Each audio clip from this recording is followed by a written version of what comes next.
தவேகா தலைவர் விஜய் 2026 தேர்தல்ல எங்க போட்டியிட போறாருன்னு ஒரு பெரிய விவாதமே போயிட்டு இருக்கு.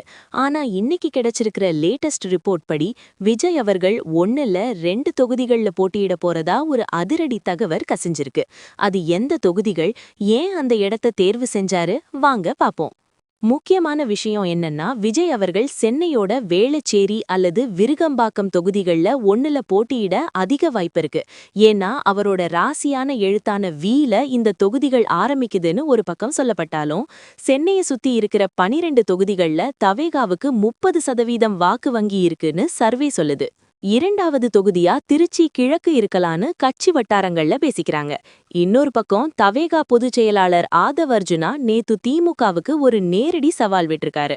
28 லட்சம் பேருக்கு வேலை கொடுத்ததா சொல்ற வெள்ளை அறிக்கை எங்கேன்னு அவர் கேட்ட கேள்வி இப்போ சோஷியல் மீடியாவையே அதிர வச்சிருக்கு.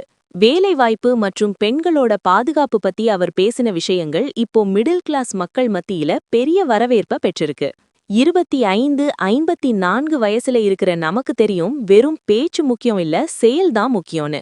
வர பிப்ரவரி 13ஆம் தேதி சேலத்துல நடக்க போற நிர்வாகிகள் கூட்டம் ஒரு பெரிய அரசியல் திருப்பு முனையா இருக்கும்னு எதிர்பார்க்கப்படுது. போலீஸ் ஏகப்பட்ட கண்டிஷன்ஸ் போட்டாலும் விஜய் அங்க வர்றது கன்ஃபார்ம் ஆகிடுச்சு. விஜய் 2 தொகுதியில நிக்கிறது சரியா, இல்ல ஒரு தொகுதியில மட்டும் கவனம் செலுத்தணுமா? அப்புறம் அந்த வெள்ளை அறிக்கை சவால் பத்தி நீங்க என்ன நினைக்கிறீங்க? கமெண்ட்ல சொல்லுங்க. லேட்டஸ்ட் டிவிகே அப்டேட்ஸுக்கு நம்ம சேனலை ஃபாலோ பண்ணிக்கோங்க.